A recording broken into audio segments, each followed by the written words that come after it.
The presidential candidates are going to have their third and final debate tomorrow night in Florida. One last big chance to swing those undecided voters their way who still have not made up their mind, unless you're asking Jason. He says they don't exist. HLN political contributor Jason Johnson here to talk about it, along with Republican analyst Lenny McAllister. Guys, thanks for being here. Good to be here. All right, so Lenny, what are you guys expecting for tomorrow?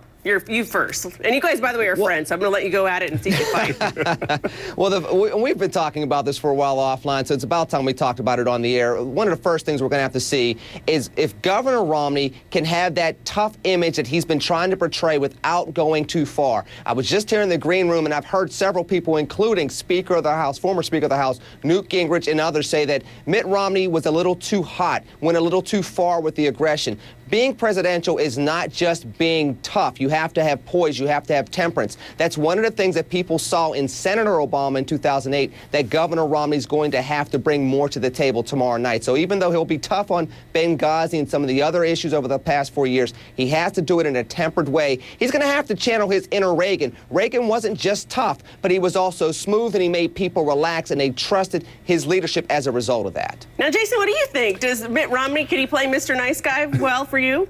He can't play Mr. Nice Guy, and he can't win tomorrow. Look, I'm calling tomorrow for the president. And the reason I'm calling for the president is because when you have a foreign policy debate, the incumbent president always has an advantage because his go-to answer is, were you in the secret meetings? I'm the one who gets to see the top secret reports. You don't know what's really going on. So the only thing Mitt Romney can say is, I don't really like how you handled Benghazi. And then Barack Obama can say, look, I took care of Gaddafi. I took care of Osama bin Laden. There's really nothing that Mitt Romney can say, and he'll probably end up losing this debate. Although since there's no undecideds at this point, it really won't matter. Ah, okay. So what do you think about that? Natasha, I don't know about this. Number one, Benghazi is a big deal. Number two, there's been 2 or 3 different narratives out there.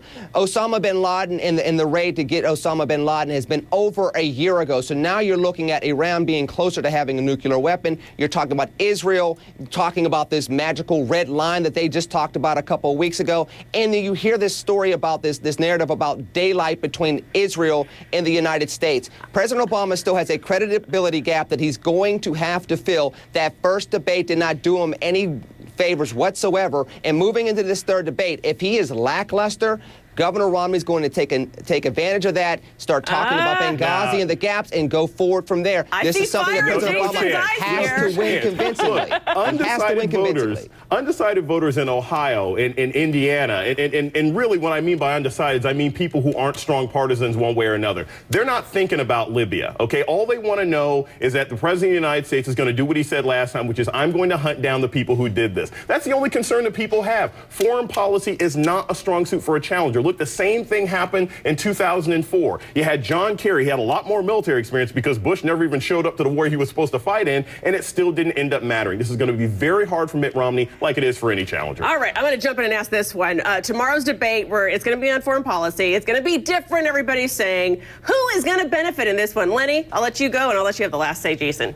Well, when it comes to what's going to happen with this foreign policy debate, it should be the commander-in-chief if he comes out strong and is able to go after Governor Romney with facts, figures, and results, and speaks from that perspective. How we have already seen from the first 2 debates, if President Obama is not strong and is not convincing, there are enough undecided voters to start flipping these polls. We've seen it in Florida. We're starting to see Pennsylvania become competitive again after it had not been for several months now. There are enough undecided voters for Governor Romney to peel off a narrow victory if President Obama is not strong tomorrow. All right, Jason. Look, if Barack Obama screws up tomorrow, of course he's going to end up losing the election. He might end up losing the election anyway, but it's not necessarily going to have much to do with this debate. This is an area where Mitt Romney just has to hold on by his fingernails because he's not going to be able to make that many compelling arguments. Look, the most important thing is this. Most Americans aren't going to be concerned about Israel, and the President of the United States said something very clear about what he was going to do about Libya. So the important thing for Mitt Romney to do is he's got to make arguments about China. He's got to say that the economy is a foreign policy issue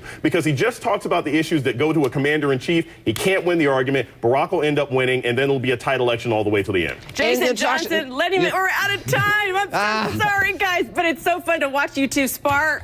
They're really friends, but you guys really get into it. Jason still has fire in his eyes. Jason Johnson, Lenny McAllister, hope to have you on again. Thanks so much. Thank you. God bless. Good morning.